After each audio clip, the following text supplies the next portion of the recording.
ప్రస్తుతం మనం నార్సింగి పోలీస్ స్టేషన్‌లో ఉన్నాము. లావణ్య రాజ్ తరుణ్ తనని యూజ్ చేసుకొని 11 ఇయర్స్ ఆఫ్ స్పామ్‌లో తను లివింగ్ రిలేషన్‌షిప్‌లో ఉంటూ తనని దొంగచాటుగా పెళ్లి చేసుకొని ఇప్పుడు నడి రోడ్డుపై వదిలేసి వెళ్ళిపోయాడు అని చెప్పి కంప్లెయింట్ ఇచ్చినట్లుగా తెలుస్తుంది. అంతేకాదు తనేమొచ్చి ఎవరైతే ఇప్పుడు వేరే మాల్వి మల్హోత్రా అనే అమ్మాయి పేరు కూడా బయటకు తీసుకొచ్చింది తను.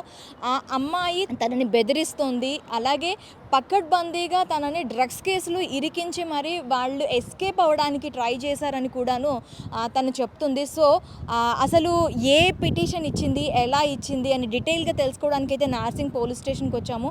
లోపలికి వెళ్ళి అసలు ఏ పిటిషన్ ఇచ్చిందో అనేది తెలుసుకుందాం. లావణ్య రాజ్ తరుణ్ ఇష్యూలో లావణ్య మీ దగ్గర కంప్లైంట్ ఇవ్వటం జరిగింది. సో ఏ ప్రాతిపదికన తను కంప్లైంట్ ఇచ్చింది? సో అండ్ సో రాజ్ తరుణ్తోన ఈ అమ్మాయి ఎవరైతే ఉన్నారో ఆమె ఇద్దరు కలిసి రిలేషన్లో ఉన్నట్టుగా చెప్తుంది. రిలేషన్లో ఉన్న తర్వాత ఇప్పుడు ఆమెను వదిలేసి వేరే అమ్మాయితో ఉంటున్నాడు. సో అండ్ సో ఇద్దరు కలిసి సినిమాలు చేస్తున్నారు. తర్వాత ఇద్దరు కలిసి వేరే ప్లేసెస్కి వెళ్తున్నారు. ఆ అమ్మాయి ఎవరైతే ఉన్నారో ఆ అమ్మాయి కానీ ఆ అమ్మాయి పేరెంట్స్ కానీ ఈమెను థ్రెటన్ చేస్తున్నట్టుగా చెప్తుంది. రాజ్ తరుణ్ని వదిలేసేయమని చెప్పేసి థ్రెటన్ చేస్తున్నట్టు చెప్తున్నాను. దాంట్లో పిటిషన్ ఇచ్చింది. దాంట్లో మేము ఎంక్వైరీ చేస్తున్నాము. ఆమె ఏదైనా ఎవిడెన్స్ ఇస్తే దాన్ని బేస్ చేసుకొని ఫర్దర్గా ప్రొసీడ్ అవుతాం. ఇంతవరకు ఆ కేసు మీద ఎలాంటి యాక్షన్ తీసుకోలేదా సార్? యాజ్ పర్ ప్రొసీజర్ ఏముందో అది చేస్తాం. ఓకే సార్, అంటే ఇప్పుడు ఆ అమ్మాయి చెప్తుంది ఏంటి అంటే బిఫోర్ దట్ ఒక 2 months బ్యాక్ నేను డ్రగ్స్ కేసులో నన్ను ఇరికించారు. నేను ఢిల్లీ ఎయిర్పోర్ట్లో నన్ను పక్కడ్బందీగా పట్టుకొని ఇక్కడికి తీసుకొని రావటం జరిగింది. అది కూడా ఒక రోడ్డు మీద నేను 4 grams ఆఫ్ కొకైన్తో దొరికాను, ఏదైతే డ్రగ్స్తో దొరికాను అని చెప్పి పోలీసులు నా పైన కేసు పెట్టడం జరిగింది. యాక్చువల్లీ నన్ను పిక్ చేసుకుంది ఢిల్లీ ఎయిర్పోర్ట్లో. సో ఇలా అని చెప్తుంది. ఈ కేసుకి సంబంధించి పోలీసులు ఆ అమ్మాయి పైన ఎలాంటి యాక్షన్ తీసుకున్నారు? నిజంగా ఆ అమ్మాయి దొరికిందా?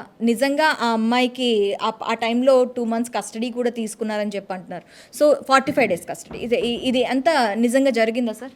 అది ఏం జరిగింది ఏంది అనేది ప్రొసీజర్ ప్రకారము కోర్టుకి ఇంటిమేషన్ ఇచ్చినాము. రిమాండ్ రిపోర్ట్ ఏమవుతుందో రిమాండ్ రిపోర్ట్లో చెప్పి ఉంటాము.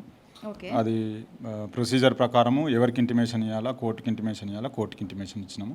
యాజ్ పర్ ప్రొసీజర్ ఏముందో అది చేస్తాం. సార్ కంప్లైంట్లో ఏముంది సార్ ముఖ్యంగా? ఇప్పుడు ఇచ్చిన ఇచ్చిన కంప్లైంట్ అదే ఉంది. ఇందాక చెప్పిన కదా, రాజ్ తరుణ్తో రిలేషన్షిప్లో ఉన్న ఇప్పుడు నన్ను వదిలేసి వేరే అమ్మాయితో ఉన్నాడు. ఆ అమ్మాయి ఎవరైతే ఉన్నారో ఆ అమ్మాయికి సంబంధించిన వాళ్ళు ఆ అమ్మాయి ఈమె థ్రెటన్ చేస్తున్నట్టుగా ఈమె రాజ్ తరుణ్తో కలిసి ఉండాలనుకుంటుంది.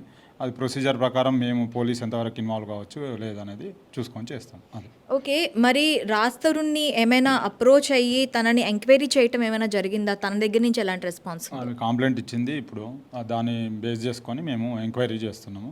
ఎవిడెన్స్ ఉంటే షూర్గా యాజ్ పర్ ప్రొసీజర్ ఏముందో అది చేస్తాం. మీడియాకి తను చాలా ఎవిడెన్సెస్ ఇచ్చిందని విన్నాము. మీకేం ఎవిడెన్సెస్ ఇవ్వలేదా సార్? ఓన్లీ పిటిషన్ మాత్రమే ఇచ్చింది ఆమె. ఓకే. ఫర్దర్గా ఆమె ఏమన్నా ఎవిడెన్స్ ప్రొడ్యూస్ చేస్తే దాన్ని బేస్ చేసుకొని ముందుకెళ్తాం. Okay sir, thank you very much. ప్రస్తుతానికైతే లావణ్య పిటిషన్ని మాత్రం మేము తీసుకున్నాము. ఇక మీదట దీనికి సంబంధించి మేము ఫర్దర్గా యాక్షన్ తీసుకుంటాము. యాజ్ పర్ రూల్స్ ఎలా ఉంటాయో ఆ విధంగానే మేము తర్వాత యాక్షన్ అనేది తీసుకుంటామని చెప్పి హరికృష్ణ గారు చెప్పడం జరుగుతుంది, సిఐ.